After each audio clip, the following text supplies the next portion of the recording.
Интересно, один ребенок. И мне интересно, что вы читали своим детям в детстве?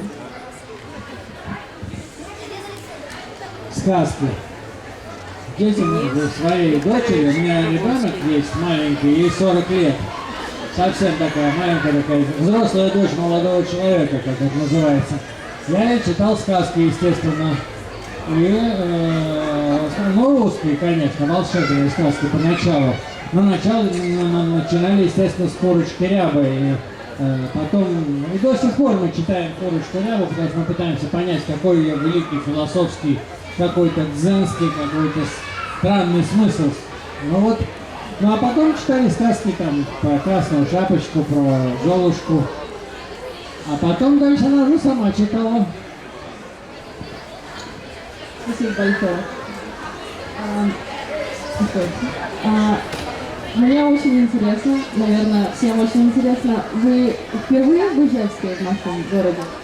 Да, я впервые в Ижевске. Я, правда, перед тем, как приехать в Ижевск, я вчера весь вечер сидел в Википедии.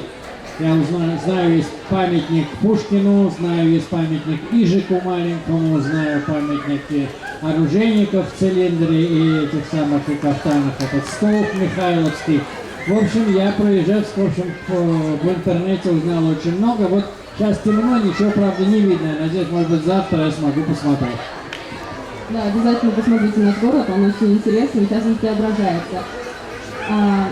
И как раз преображение вот мы видим на нашем фестивале, раньше таких немного было. Мне интересно, почему вы заинтересовались нашим фестивалем «Читай Ижевск». Очень хорошее название «Чиж». Дело в том, что свою дочку я звал Чижик, когда она была маленькая, поэтому для меня это совершенно все очень родное.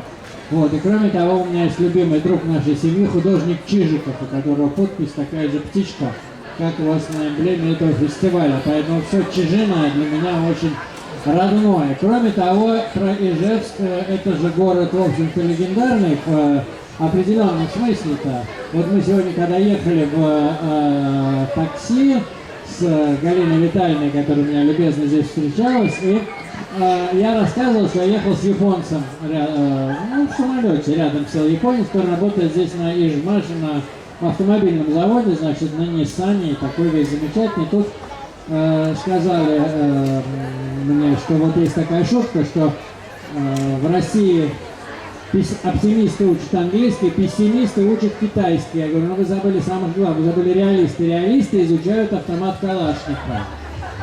А поскольку автомат Калашникова это ижевская марка, то это, соответственно, один из самых, в общем-то, один из главных городов мира в нынешней политике.